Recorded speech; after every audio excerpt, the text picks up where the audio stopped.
Gold, trusted gold buyers. మీరు తాకట్టు పెట్టిన బంగారాన్ని విడిపించి ఈ రోజు ఉన్న మార్కెట్ ధరకు కొనబడను.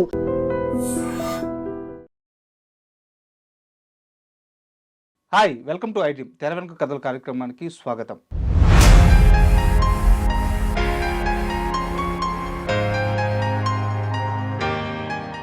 అభినవ సీతమ్మగా పేరు తెచ్చుకొని అద్భుతమైన సినిమాలు చేసి ఆ సినిమాల్లో అద్భుతమైన పాత్రల్లో నటించిన అంజలీదేవి గారి గురించి ఎంత మాట్లాడుకున్నా తక్కువే అవుతుంది. ఆమె తొలి తరం స్టార్ హీరోయిన్.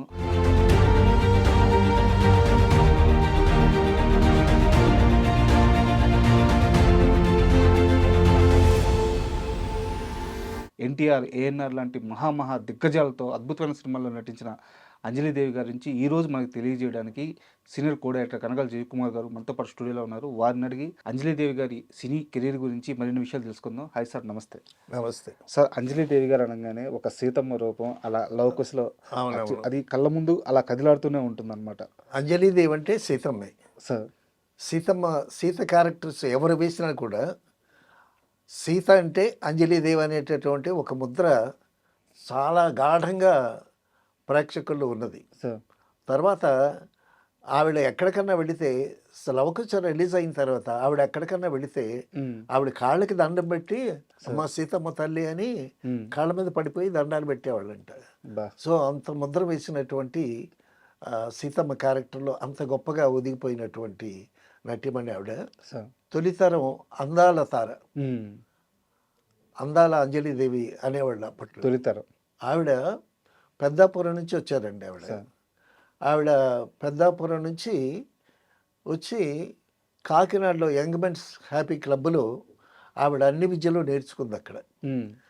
ఈవిడ చదువుకునేటప్పుడు చిన్నప్పుడు వాళ్ళ ఫాదర్ ఏమో నోకయ్య గారు, ఆయన నాటకాలు ఆడిస్తుండేవాడు. నాటకాలు అంటే అందరినీ చేర్చి అవునవును కాంట్రాక్ట్ అంటారు కదా, ఆ విధంగా నాటకాలు ఆడించేవాడు. సో ఒకరోజు నాటక సమాజాలు ఆటోమేటిక్గా ఆయనకి తెలుస్తాయి కదా. ఒకరోజు సత్యహరిశ్చంద్ర నాటకం ఆడుతుంటే ఆ లోహితాసుడు వేయాల్సినటువంటి కుర్రాడేమో ఎగ్గొట్టాడంట. ఇంకో నాటకం దగ్గర పడింది. అప్పుడు ఆ నాటకాలు ఆడించే ఆయన ఈయనకి ఫ్రెండ్ నోకే గారికి. అప్పుడు ఈ చదువుకుంటున్న అంజలీదేవి అప్పుడు చిన్న వయసు, ఒక 7 years ఎంత ఉంటాయేమో. సో అప్పుడు ఈవిడ స్కూల్లో ఉంటే వచ్చి బలవంతంగా లాకెళ్ళిపోయాడంట. లాకెళ్ళిపోయి తీసుకెళ్ళాడంట. తీసుకెళ్తే ఫ్రెండ్కి చూపిస్తే లోహితాసుడి క్యారెక్టర్ చాలా చక్కగా ఉంటుంది, కానీ ఆడపిల్ల కదా మరి జుట్టు తీసేయాలి, జుట్టు కత్తిరించేయాలి అని అంటే అనందంట. అని అంటే ఫాదర్ బలవంతంగా జుట్టు కత్తిరించి లోహితాసుడి క్యారెక్టర్ వేయించాడంట. ఆవిడకి నాటకం వేయటం ఆ ఇంట్రెస్ట్ లేదు, చదువుకోవటం మీద ఇంట్రెస్ట్. సో ఫాదర్కి నోకయ్య గారికి నాటకాలంటే ఇంట్రెస్ట్ కాబట్టి బలవంతంగా చిన్న వయసులోనే ఆవిడని లోహితాసుడి క్యారెక్టర్ వేయించాడంట. ఆవిడ లోహితాడు క్యారెక్టర్ వేసి లోహితాసుడు చనిపోతాడు కదా, హాయిగా నిద్రపోయిందంట స్టేజ్ మీద. ఆ విధంగా అలాగా తండ్రికి ఈ హిస్ట్రియానిక్స్ మీద, ఈ నాటకాల మీద, అప్పుడు ఎంటర్టైన్మెంట్ అంటే నాటకమే. సో ఆ నాటకాల ఇంట్రెస్ట్తో కాకినాడ యంగ్ మెన్స్ హ్యాపీ క్లబ్లో అక్కడ ఆదినారాయణరావు గారు ఉన్నారు. అక్కడ ఆదినారాయణరావు గారు అంటే మనకి మ్యూజిక్ డైరెక్టర్ ఆదినారాయణరావు గారు. ఆయన మహారాజాస్ కాలేజీ విజయనగరంలో మ్యూజిక్ నేర్చుకున్నారు. ఎక్కడైతే ఘంటసాల గారు, సుశీల గారు, రాజేశ్వరరావు గారు సంగీతం నేర్చుకున్నారో అక్కడే సంగీతం నేర్చుకోవాలంటే అప్పుడు విజయనగరం వెళ్ళాల్సిందే. సో అక్కడ సంగీతం నేర్చుకుని యంగ్ మెన్స్ హ్యాపీ క్లబ్లో కాకినాడలో ఆయన మ్యూజిక్ టీచర్గా పనిచేస్తూ, నాటకాలలో పనిచేస్తూ, దర్శకత్వంలో, రచనలో అన్ని విభాగాల్లో కూడా టచ్లో ఉండి నాటకాలు ఆడిస్తుండేవాడు ఆదినారాయణరావు గారు. తర్వాత అక్కడ పిల్లలకి ఒక స్కూలు లాగా పెట్టారంట. స్కూల్ పెట్టి వాళ్ళకి ఫుడ్ కూడా అరేంజ్ చేసేవాళ్ళంట కాకినాడ యంగ్ మెన్స్ హ్యాపీ క్లబ్లో. సో ఈ నోకయ్య గారేమో ఈ అమ్మాయిని తీసుకెళ్ళి అక్కడ స్కూల్లో పెడితే ఆ స్కూల్లోనే ఆదినారాయణరావు గారి దగ్గర సంగీతం, తర్వాత డ్యాన్సు ఆ స్కూల్లోనే డ్యాన్సు నేర్చుకోవటం అన్నీ స్కూల్లోనే జరిగిపోయాయి. తర్వాత నౌకయ్య గారు తీసుకెళ్ళి అప్పచెప్పారు కదా, చిన్నపిల్ల కదా. సో మొదటి నుంచి ఆదినారాయణరావు గారు ఆ అమ్మాయిని స్పెషల్ కేర్ తీసుకొని ఆయనకి సంగీతం నేర్పించడం కాకుండా సాహిత్యం గురించి, మంచి మంచి కథల గురించి, నటన గురించి, అభినయం గురించి, నృత్యం గురించి, అన్నిటి గురించి చక్కగా వివరించి చెప్పేవాడంట. సో ఆదినారాయణరావు గారి చేతుల మీదుగా ఆయన ట్రైనింగ్లో చాలా విషయాలు నేర్చుకునేటటువంటి అంజలిదేవి గారు ఆ విధంగా తయారయ్యారు. అయితే తర్వాత క్రమంగా వయసు పెరుగుతూ ఉంది. పెరుగుతూ ఉంటే నాటకాలు ఆడేవాళ్ళు ఈ అమ్మాయిని తీసుకువెళ్ళి, అప్పుడు ఆడవాళ్ళు నాటకాల్లో వేయటం అంటే పెద్ద నామోషి కదా. సో బతివులాడి తీసుకెళ్ళి ఈవిడిని నాటకాల్లో ఆడించేవాళ్ళంట. సో వాణి నాటక సమాజం అని ఒకటి ఉండేది, వాళ్ళతో చాలా నాటకాలు ఆడింది. తర్వాత మెడ్రాసులో ఒక నాటకం ఆడారు. ఆ మెడ్రాసులో నాటకం ఆడేటప్పుడు ఆ నాటకం పేరు కృష్ణకుచేల. ఈవిడ రుక్మిణి పాత్ర వేసింది. ఈ రుక్మిణి పాత్ర వేసేటప్పుడు సత్యభామ పాత్ర కూడా ఉంటుంది కదా రుక్మిణి ఉంటే. ఆ సత్యభామ పాత్ర ఏమో నాగేశ్వరరావు గారు యాక్ట్ చేశాడంట. సో అక్కడ నాగేశ్వరరావు గారితో పరిచయం, నాటకాలతో పరిచయం అక్కడ. ఆ విధంగా నాటకాల్లో బాగా ఆడుతూ మొట్టమొదటి సినిమాలో ఆవిడ గొల్లభామ సినిమాలో ఒక వ్యాంప్ క్యారెక్టర్ వేసింది. గొల్లభామతో ఎంట్రీ ఇచ్చింది ఆవిడ. ఓకే. సో సంగీతం కానీ, సాహిత్యం కానీ, నృత్యం కానీ, అభినయం కానీ అన్నీ నేర్చుకునేది ఆదినారాయణరావు గారి దగ్గర. తర్వాత ఆ నేర్చుకునేటప్పుడు గురువు గారు కదా, ఆ ఆరాధనా భావంతో ఆయనంటే ఇక జీవితం అంతా ఆయనతోని. సో జీవితంలో ఎలా ఉండాలి, ఎలా మాట్లాడాలి, ఎలా మసులుకోవాలి, నాటకాల్లో ఎలాగ యాక్ట్ చేయాలి, జీవితంలో ఎలాగా బిహేవ్ చేయాలి, అన్ని మెలకువలు మొత్తం ఆయన దగ్గర నేర్చుకుని ఆయనంటే గొప్ప ఆరాధనా భావం కలిగి, తర్వాత ఆయనంటే ప్రేమ కలిగి ఆయన్నే పెళ్లి చేసుకుంటాననేటటువంటి ఒక ముండి పట్టుదలకు వచ్చేసింది ఆవిడ. ఎప్పుడు సార్ ఇది హీరోయిన్ అవ్వకముందు? యంగ్ మెన్స్ హ్యాపీ క్లబ్ కాకినాడలో ఉండేటప్పుడు. సో ఆయన అప్పటికి ఆయనకి ఈవిడికి 13 సంవత్సరాల వ్యత్యాసం. ఆఖరికి ఇక మండుపట్టు కూర్చున్నది, నేను పెళ్ళంటి చేసుకుంటే ఆదినారాయణరావు గారిని చేసుకుంటాను అని అంటే, అప్పుడు నౌకయ్య గారు పెద్ద మనుషులు వీళ్ళంతా వెళ్ళి ఆదినారాయణరావు గారి ఇంటికి వెళ్ళి ఆయన్ని మాట్లాడి ఆయన్ని ఒప్పించారు. వారికి పెళ్లి కాలేదు అప్పటికి? ఆయన అప్పటికి పెళ్ళి అయిపోయింది. ఆయనకి ఫ్యామిలీ ఉంది. సో మరి పట్టు కూర్చున్నది. ఇక ఏం చేస్తారు? సరే ఈ అమ్మాయి అంటే ఆయనకు కూడా అభిమానం, ఎందుకంటే అన్నీ నేర్పాడు కదా, ఒక మంచి నటిగా ప్రూవ్ చేసుకున్నాడు. సో ఆ విధంగా వాళ్ళిద్దరి కలయిక వాళ్ళ పరిణయానికి దారితీసింది. పరిణయానికి దారితీసిన తర్వాత ఈవిడికి ఒకసారి సినిమా ఛాన్స్ వచ్చింది. సినిమా ఛాన్స్ వస్తే అప్పటికి పెళ్ళి అయిపోయింది ఆవిడకి. సినిమా ఛాన్స్ వస్తే ఆదినారాయణరావు గారు వద్దన్నారు. ఎందుకంటే ఆవిడ 7 months గర్భిణి. ఓకే. సో అందువల్ల ఆయన ఒప్పుకోలేదు. సో ఆ విధంగా అది మిస్ అయింది. తర్వాత సేలంలో వరుదిని అనేటటువంటి సినిమా జరుగుతూ ఉంది. దానికి ఎస్వి రంగారావు గారు హీరోగా సెలెక్ట్ అయ్యారు. సెలెక్ట్ అయితే అప్పుడు ఎస్వి రంగారావు గారికి, ఆయన కూడా యంగ్ మెన్స్ హ్యాపీ క్లబ్ నుంచి వచ్చినటువంటి వ్యక్తే.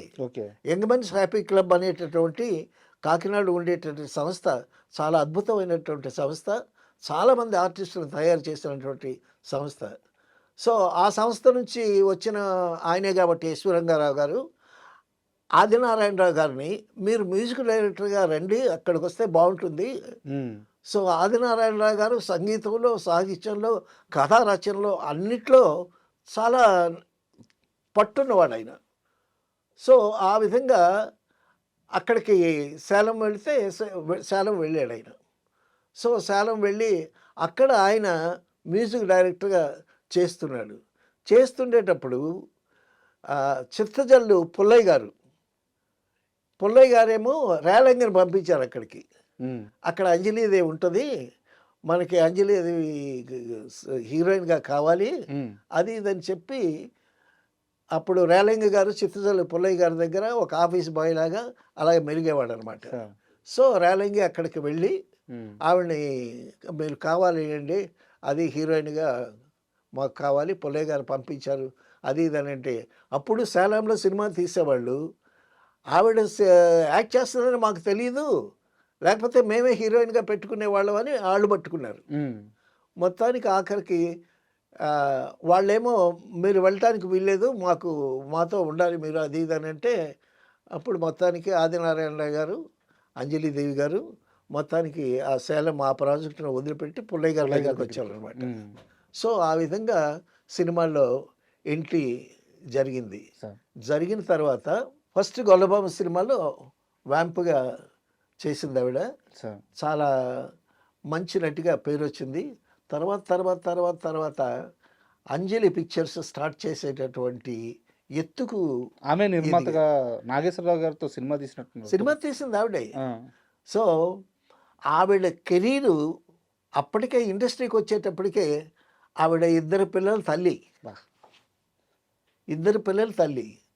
అప్పట్లో ఎంత అందంగా ఉండేదో. అంజలీదేవి అంటే అందాల తార అంజలీదేవి అని సినిమా పబ్లిసిటీలో రాసేవాళ్ళు. అప్పుడు పోస్టర్సే కదా, అవునవును, అందాల తార అంజలీదేవి నటించిన అని వేసేవాళ్ళు అనమాట. తర్వాత మీకు తెలుసు లవకుశలో సీతగా వేసి తర్వాత జనాల నీరాజనాలు అందుకున్నటువంటి సీతమ్మ అంటే సీతమ్మే. నిజంగా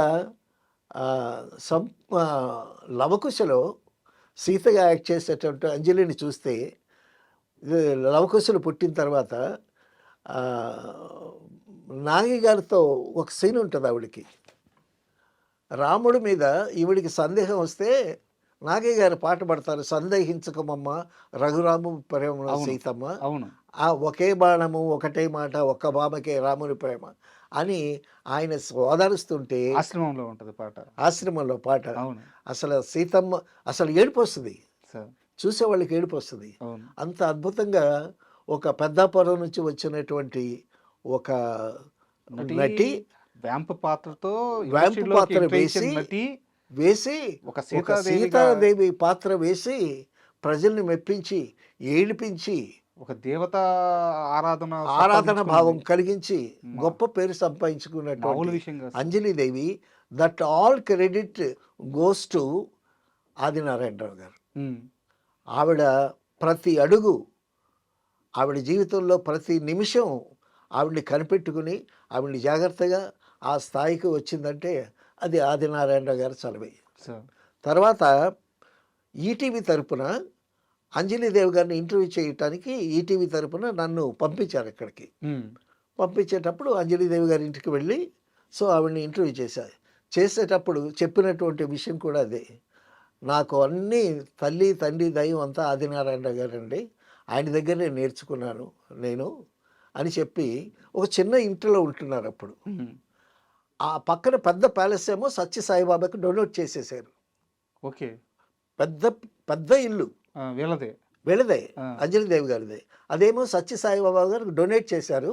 సాయిబాబా గారు మెడ్రాస్ వస్తే అక్కడే నివాసం, అది పెద్ద ప్యాలెస్ లా ఉంటుంది. ఆ పక్కనే ఒక చిన్న ఇల్లు కట్టుకుని ఆదినారాయణరావు గారు తర్వాత ఈవిడే ఉంటున్నారు అనమాట.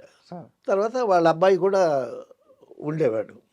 సో ఏంటమ్మా అంత వదిలిపెట్టి ఇక్కడ ఉంటున్నానంటే, అది ఆ దేవుడికి ఇచ్చానయ్యా, మేము ఇక్కడ ఉంటున్నాము, సింపుల్ లివింగ్, దైవభక్తి ఎక్కువ ఆవిడకి ఆ విధంగా.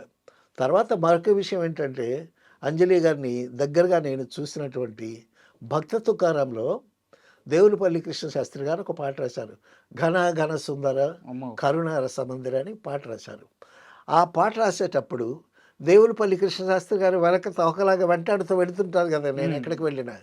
సో కృష్ణశాస్త్రి గారితో వెళితే అది అంజలీదేవి ఆదినారాయణరావు గారితో మ్యూజిక్ సిట్టింగ్ అని నేను వెళ్ళిన తర్వాత తెలిసింది. కృష్ణశాస్త్రి గారు కారు ఎక్కమంటే ఎక్కడమే, నేను ఎక్కడికి అని నేను అడిగేవాడిని కాదు. బహుశా అందుకే నేనంటే ఆయన అంత బాగా వెంట పెట్టుకుని తిరిగాడేమో అని అనిపిస్తుంది. సో ఆయన కదిలేడంటే ఎక్కడో ఒక గొప్ప ప్రదేశానికి వెళ్తాడు, గొప్ప వ్యక్తులనే అంతే కలవడానికి కదా, వెళ్తాడు. ఆయన స్థాయికి గొప్ప వ్యక్తులనే కలుస్తారు. అంతే. ఆ, అప్పుడు వెళితే అప్పుడు ఆదినారాయణరావు గారు, అంజలిదేవి గారు, తర్వాత మ్యూజిక్ డైరెక్టర్ సత్యం. ఉమ్, మ్యూజిక్ డైరెక్టర్ సత్యం మ్యూజిక్ డైరెక్టర్ అయినా కూడా ఆదినారాయణరావు గారి దగ్గర తబలా వాయించేవాడంట. ఉమ్, సో ఆయన కూడా ఉన్నాడు. మ్యూజిక్ డైరెక్టర్ అయినా కూడా ఆదినారాయణరావు గారి దగ్గర, భానుమతి గారి దగ్గర వచ్చి ఆయన సహాయ సహకారాలు అందించేవాడు సో సత్య గారు. తర్వాత వీటూరి గారు, వేటూరి కాదు వీటూరి, వీటూరి అని ఒక మంచి రచయిత, ఆయన విజయనగరం. ఉమ్. ఆయన విఠలాచారి సినిమాలకి, ఆదినారాయణ గారి సినిమాలకి, తర్వాత ఈ కీలుగుర్రంలో కూడా వారి సంబంధించిన పేరు పడద్దు అనుకుంటా. ఏది కీలుగుర్రం. ఆ పాత సినిమాలకి చాలా రాశాడు ఆయన. అవును అవును అవును, గుర్తు. విఠలాచారి సినిమాలన్నిటికీ పాటలు రాశాడు. తర్వాత అంజలి పిక్చర్స్లో కొన్ని పాటలు రాశాడు. తర్వాత పద్మనాభం గారు తీసినటువంటి సినిమాలకి పాటలు రాశాడు. ఉమ్, ఒక మంచి రచయిత. ఆయన కూడా కూర్చున్నాడు. సో కూర్చునేటప్పుడు అప్పుడు అంజలిదేవి గారిని చాలా దగ్గరగా కూర్చున్న చోటు జరిగిందనమాట కృష్ణశాస్త్రి గారితో. సార్. అప్పుడు వీటూరి గారు అడిగారు, అప్పుడు ఘనా ఘనసుందర పాట పాడుతూ ఉంటే నన్ను పాడమని హమ్ చేయమని కృష్ణశాస్త్రి గారు చెప్తే నేను పాడానది. ఉమ్, సో అప్పుడు పాడేవాడిని. ఇప్పుడు పాడితే వినలేరు అనుకోండి. ఒకసారి ట్రై చేయండి. సో ఎందుకంటే అద్భుతమైన పాట. ఇంకా చాలా గొప్ప పాట. ఘన ఘన సుందర కరుణ రసమందిరా, అది పిలుపో మేలు కొలుపో, అది మధుర మధుర మధురమో ఓంకారమో, ఘన ఘన సుందర కరుణ రసమందిరా బా. అని పాట. అయితే కృష్ణశాస్త్రి గారు. ఈ పాటతో ఒక ప్రయాణం ఉంది సార్. చిన్నప్పుడు అంటే ఈ కాలేజీలు మానేసి థియేటర్లకు వెళ్ళే ఒక పీరియడ్ ఉంటుంది కదా, ఆ టైం పీరియడ్లో మా ఊరి థియేటర్కి వెళ్ళినప్పుడు 10 గంటలకు షో అయితే 9:30కి వెళ్ళిపోయి కూర్చునే వాళ్ళం. తెరెత్తేవాళ్ళు కాదు అప్పటికి. ఆ తెరెత్తకు ముందు పాటలు వదిలేవాళ్ళు. ప్రతి థియేటర్లో ఫస్ట్ పాట ఇదే. ఈ పాట ప్లే చేసేవాళ్ళు. చాలా మంచి పాట. అవును. కృష్ణశాస్త్రి గారు రాశారు. అప్పుడు నేను ఆ కంపోజింగ్లో పాడటం అన్నమాట. అంటే అప్పుడు పాడేవాళ్ళు ఎవరు లేకపోవటం హమ్ చేయమంటే నేను అప్పుడు పాడాను అనమాట. తర్వాత ఆ పాట జి ఆనంద్ చేత పాడించారు. జి ఆనంద్ చేత పాడించారు. అతను కూడా చాలా బాగా రికార్డింగ్ అయ్యింది. తర్వాత అమెరికా నుంచి వచ్చిన తర్వాత ఘంటసాల గారుతో వాయిస్ మిక్స్ చేయించారు. ఓకే. సినిమాలో ఘంటసాల గారిది ఉంటుంది, రికార్డింగ్లో ఆనంద్ది ఉన్నట్టుంది. సో ఆ విధంగా కృష్ణశాస్త్రి గారితో మ్యూజిక్ కంపోజింగ్కి వెళ్ళి ఆదినారాయణరావు గారిని, అంజలిదేవి గారిని అంత దగ్గరగా ఉండి చూసి ఆ మ్యూజిక్ కంపోజిషన్లో పార్టిసిపేట్ చేయటం జరిగినటువంటి నా అనుభవాల్లో ఒక మంచి సంఘటన. తర్వాత అండి 2 సినిమాలు చేసిన తర్వాత మనమే సొంతంగా సినిమా చేద్దాం అనేటటువంటి ఉద్దేశం కలిగి ఎటువంటి సినిమాలు తీశారండి. సువర్ణ సుందరి ఎటువంటి సినిమా. అందులో మ్యూజిక్ అయితే ఆదినారాయణరావు గారి మ్యూజిక్ అయితే అద్భుతమైన పాట. తర్వాత చిన్నప్పుడు మా ఇంట్లో ఆడపిల్లలు వెళ్ళారు, నేను మా తమ్ముడే ఉండేవాళ్ళు. మా మదర్కి పాటలు అంటే ఇష్టం. మా ఫాదర్ హార్మోని వాయిస్తారు. మా పిన్ని గారేమో విజయనగరం మ్యూజిక్ కాలేజీలో వీణే నేర్చుకున్నారు. సో నాకు చీరగట్టి పిలువకురా అలుగకురా అని పాట పాడించి డ్యాన్స్ చేయించి, ఆ విధంగా మా మదరు నన్ను చిన్నప్పటి నుంచి అలా చేయబట్టి, ఆవిడ ఎంకరేజ్ చేయబట్టి వచ్చి సినిమా ఫీల్డ్లో పడ్డాం. ఈరోజు మీ ముందు ఇలా కూర్చుంటున్నాము. సో ఆ విధంగా ఆ సినిమాలో అంజలిదేవి డ్యాన్స్ కానీ పాట కానీ, తర్వాత అంజలిదేవి గారు మరి పెద్ద హైట్ కాదు, కానీ ఆవిడ చూపించినటువంటి విధానం సువర్ణ సుందరి గారు ఒక నిండు చంద్రుడు చూసినట్టు. చంద్రుడు ఒక చందమామ చూశానండి, గుండ్రంగా చక్కగా ఇంత బొగ్గలు, ఆవిడ ప్రశాంత వదనం, ఆ ఫేస్లో ఉండేటువంటి ఎక్స్ప్రెషన్ అన్నమాట. చాలా చక్కని వదనం, ప్రశాంత వదనం, అంత చక్కగా ఉండేది. తర్వాత ఎక్స్ప్రెషన్స్ చాలా సోబరుగా, చాలా మెత్తగా, చాలా ప్రశాంతంగా, ఆ విధంగా ఉండేటటువంటి వదనం అందుకే అందాల తార అంజలిదేవి అని అన్నారు అప్పట్లో. ఆ సార్. విధంగా వెలిగినటువంటి అంజలిదేవి గారు చాలా సినిమాలు తీసి, చాలా సినిమాలు నిర్మించి, ఒక తెలుగు ప్రజలకి ఒక సీతమ్మ వారిలాగా మిగిలిపోయారు. అయితే అంజలీదేవి గారి ప్రస్తావన వచ్చింది కాబట్టి వారికి ఎన్టీఆర్ గారితో ఏఎన్ఆర్ గారితో ఇద్దరితో సినిమాలు చేశారు వారు. ఇద్దరితో సినిమాలు చేశారు. బట్ ఇద్దరిలో వారు ఎక్కువగా ఏఎన్ఆర్ గారితో ఎక్కువ ట్రావెల్ అయ్యేవారు అంటారు. కేఎన్ఆర్ గారితో ఎక్కువ సినిమాలు చేశాడు. ఆ, మహాక్షేత్రయ్య, భక్తి తుకారాము, ఉమ్. సువర్ణ సుందరి అవన్నీ ఆవిడ వాళ్ళు ఇది తీసినటువంటి ఆ సినిమాలు. నాటక పరిచయం కూడా దీనికి సహకరించింది అనుకోవచ్చా? డెఫినెట్గా ఆ, నాటకాలు పరిచయం. తర్వాత ఈవిడ రుక్మిణి ఇస్తే ఆయన సత్యభామ అదే వేస్తాడు అదే. కదా, ఆ, కూర్చొని సార్ బయట అంటారు. అంటే ఈవెన్ బయటకు కూడా అవును, ఎన్టీఆర్ ఏఎన్ఆర్లో ఎవరు ఇష్టం అంటే చాలా బాహాటంగా ఏఎన్ఆర్ అంటే నాకు ఇష్టం అని చెప్పేవారు. డెఫినెట్గా. ఎందుకంటే ఆ, ఆ అసోసియేషన్ ఎక్కువ కదా. సార్. సో ఆ విధంగా తర్వాత వాళ్ళది మోస్ట్ సక్సెస్ఫుల్ పేరు. ఉమ్, అసలు సువర్ణ సుందరి సినిమాని మళ్ళా ఒకటి రీమేక్ చేశాడు. ఉమ్, ఆ సినిమా అంత గొప్పగా ఇన్ఫ్లుయెన్స్ అయ్యింది. సార్. సో ఆ మ్యూజిక్ మాత్రం తర్వాత అండి ఆయన చేసినటువంటి మ్యూజిక్ అయితే ఆదినారాయణరావు గారు చేసినటువంటి కొన్ని పాటలు ట్యూన్స్ హిందీ వాళ్ళు యాజ్ ఇట్ ఈస్గా అలా పెట్టారు. ఉమ్, అంత అద్భుతమైనటువంటి మ్యూజిక్ ఇచ్చారు. సార్. తర్వాత ఒక గొప్ప సినిమా, ఒక భక్తిరసమైన సినిమా, ఒక హిస్టారికల్ సినిమా ఏదైనా చేయాలి అంటే ఆదినారాయణ గారి మ్యూజిక్ ఉండాలి. ఉమ్, అల్లూరి సీతారామరాజుకి ఆదినారాయణరావు గారిని పెట్టారు కదా సార్. మ్యూజిక్ డైరెక్టర్ కదా. ఆయన చాలా సౌమ్యుడు, చాలా కాముగా ఉంటాడు, కానీ చాలా మేధావండి ఆయన ఉమ్, ఆదినారాయణరావు గారు. ఆయన ఆయన నిర్మాత, తర్వాత స్క్రిప్ట్ కథా రచయిత. ఆ అంజనీ పిక్చర్స్ కథలన్నిటికీ ఆయన మూలం అన్నమాట. సార్. పక్కన రైటర్స్ ఉన్న మూల కథ చెప్పేది ఆయనే. ఉమ్, ఉమ్, ఎటువంటి సినిమాలు తీశారు, అవును. ఎటువంటి భక్తి సినిమాలు తీశారు, ఎటువంటి భక్తి పారవశ్యమైనటువంటి పాటలకి మ్యూజిక్ అందించాడు ముఖ్యంగా ఆయన. అంజలి ప్రొడక్షన్స్ వచ్చిన సినిమాలన్నింటిలో కూడా ఆ మ్యూజికల్ టచ్ చాలా ఎక్కువ ఉంటుంది సార్. డెఫినెట్గా. అవును. సో ఎక్కడ maharajas college Vizianagaram music college సంగీతం నేర్చుకుని వచ్చాడు ఆయన. సార్. తర్వాత యంగ్ మెన్స్ హ్యాపీ క్లబ్ కాకినాడలో ఎంతమంది మ్యూజిక్ నేర్పించాడో, ఎంతమందిని ట్రైనప్ చేశాడు. సార్. ఆ విధంగా ఒక అంజలీదేవిని ఆవిడ వచ్చేటప్పటికే 2 సంవత్సరాలు 2 బిడ్డలతో వచ్చినటువంటి ఆవిడ్ని హీరోయిన్గా నిలబెట్టి, ఉమ్, సో ఒక అందాల నటిగా తీర్చిదిద్దటానికి ఆయన ప్రయాస, ఆయన ప్రమేయం ఎంతో ఉందని చెప్పుకోవాలి. నేను ఇంటర్వ్యూ చేసినప్పుడు కూడా అంజలీదేవి గారు ఈ విషయాన్ని, నాదేముందయ్యా అంతా ఆదినారాయణరావు గారు చేసినటువంటి బొమ్మను నేను ఉమ్, అని చెప్పుకున్నారు. ఆవిడ్ని ఇండస్ట్రీలో అమ్మాయి గారు, అబ్బాయి గారు అని పిలుస్తారు. ఎంత వయసు వచ్చినా సరే. సార్. తర్వాత తల్లి వేషాలు వేసిన కాలం మారిందులో నటించారు. అవును, శోభన్ బాబు గారి సినిమాల్లో కూడా నటించారు. దీంట్లోనే అప్పుడు కూడా అమ్మాయి గారు అనేవాడు. అవును. ఆ, యంగ్ మెన్స్ హ్యాపీ క్లబ్ దగ్గర అప్పుడు కూడా ఆయన అబ్బాయి గారు, ఈయన అమ్మాయి గారు అనేవాళ్ళంట. సార్. ఆ పేర్లే ఇండస్ట్రీకి వచ్చిన తర్వాత కూడా సార్థకమయ్యాయి. ఆ అమ్మాయి గారు, అబ్బాయి గారు ఎన్ని సినిమాలు, అద్భుతమైనటువంటి సినిమాలు. సో అద్భుతమైనటువంటి పాటలు. అసలు ఆ సెట్స్ ఆ రోజుల్లో అంత అద్భుతమైనటువంటి సెట్స్ వేసి దేవలోస్కో నుంచి దిగిన ఒక దేవకన్యలాగా. సార్ నిజంగా చాలా. Great sir. ఎందుకంటే అంజలీదేవి గారిని అంటే మాలాంటి చిన్నపిల్లలు అంటే ఆ తరం కాని వాళ్ళు ఒక లవకుశలో చూసి ఒక సీతమ్మ వారు అలా చూసుకోవడమే కానీ వారి వెనకాల ఇంత పెద్ద కష్టం ఉంది, ఇంత పెద్ద ప్రయాణం ఉంది, అవునవును. ఇన్ని హడల్స్ దాటారు. ఇప్పుడు మీరు ఇందాక చెప్పారు పెద్ద భవనాన్ని సాయిబాబాకి అవును. సత్యసాయిబాబాకే మంచి భక్తురాలు ఆవిడ, మంచి భక్తురాలు. సార్ అలా దైవ కార్యాలు చేశారు, అవును. అద్భుతమైన సినిమాలు చేశారు. ఆ ప్రయాణం అద్భుతంగా ఉంది. నిజంగా thank you very much sir. Thank you.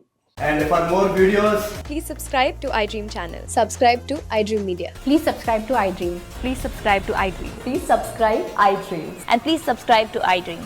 For more videos, subscribe to iDream. please like, share, and subscribe to the channel. Congratulations, iDream. Subscribe to iDream. Subscribe to iDream. So, subscribe to iDream Media. ఐ డ్రీమ్కి iDream team అందరికీ huge congratulations. Please subscribe iDream Media. Please subscribe to iDream. Subscribe iDream. Please subscribe to iDream. iDream అంటే నా కళల ఛానల్ను subscribe చేసుకున్న నోరు తిరుగుతలేదు, మీరైతే గంట గుర్తు కొట్టండి. For more such videos, please subscribe to iDream. Subscribe to iDream. Please subscribe to iDream. Please subscribe iDream Media. Please do subscribe to iDream. Please subscribe to I dream media. For best entertainment and information, please subscribe iDream. And don't forget to subscribe to iDream.